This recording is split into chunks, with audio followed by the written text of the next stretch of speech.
Vimos no módulo anterior que o movimento ou a tendência de movimento relativo entre duas superfícies sólidas em contato gera uma força de resistência que se opõe ao deslizamento dos corpos, denominada de força de atrito. Mas será que essa força de resistência só ocorre no contato entre duas superfícies sólidas? A resposta é não. Se um corpo é deslocado em um fluido, seja um gás, líquido ou vapor, sempre surge uma força de resistência ou força de arrasto que se opõe a esse movimento.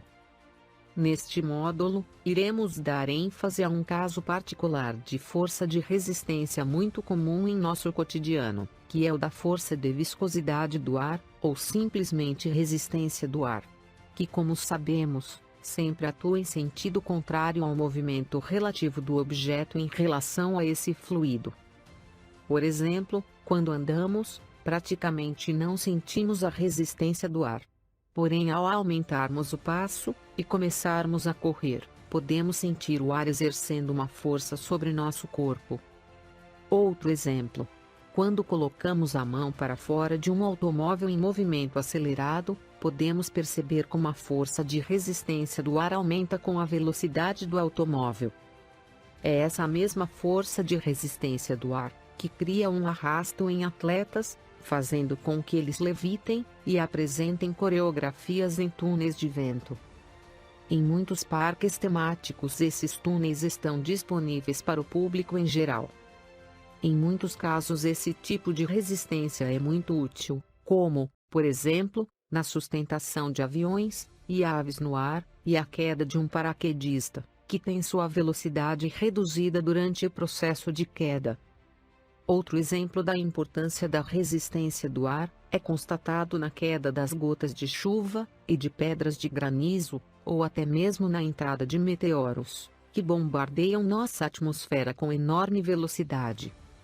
Sem essa resistência do ar, esses materiais chegariam à superfície da Terra com velocidades imensas, gerando muita catástrofe. Graças a essa força de atrito, fragmentos de materiais celestes, ao ingressarem na atmosfera tornam-se incandescentes e são destruídos pelo excessivo calor gerado pela resistência do ar.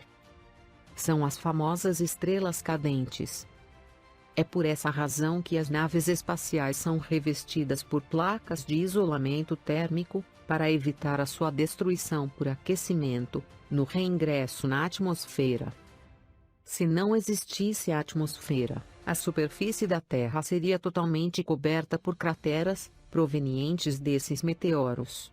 Como ocorre na superfície da Lua, que mais se parece um queijo suíço. Bem, mas se a força de resistência dos fluidos é útil em muitas situações, existem tantas outras em que sua ocorrência é indesejável, fazendo com que busquemos meios de evitá-la, ou pelo menos minimizá-la. Vejamos alguns exemplos. No movimento de automóveis e caminhões, a resistência do ar aumenta o consumo de combustível para manter os veículos a determinada velocidade, já que essa força de resistência se opõe ao movimento. Com o objetivo de minimizar tais inconvenientes, são utilizados recursos aerodinâmicos, tais como para-brisas inclinados nos veículos de passeio, e dispositivos defletores em caminhões, para desviar o escoamento do ar.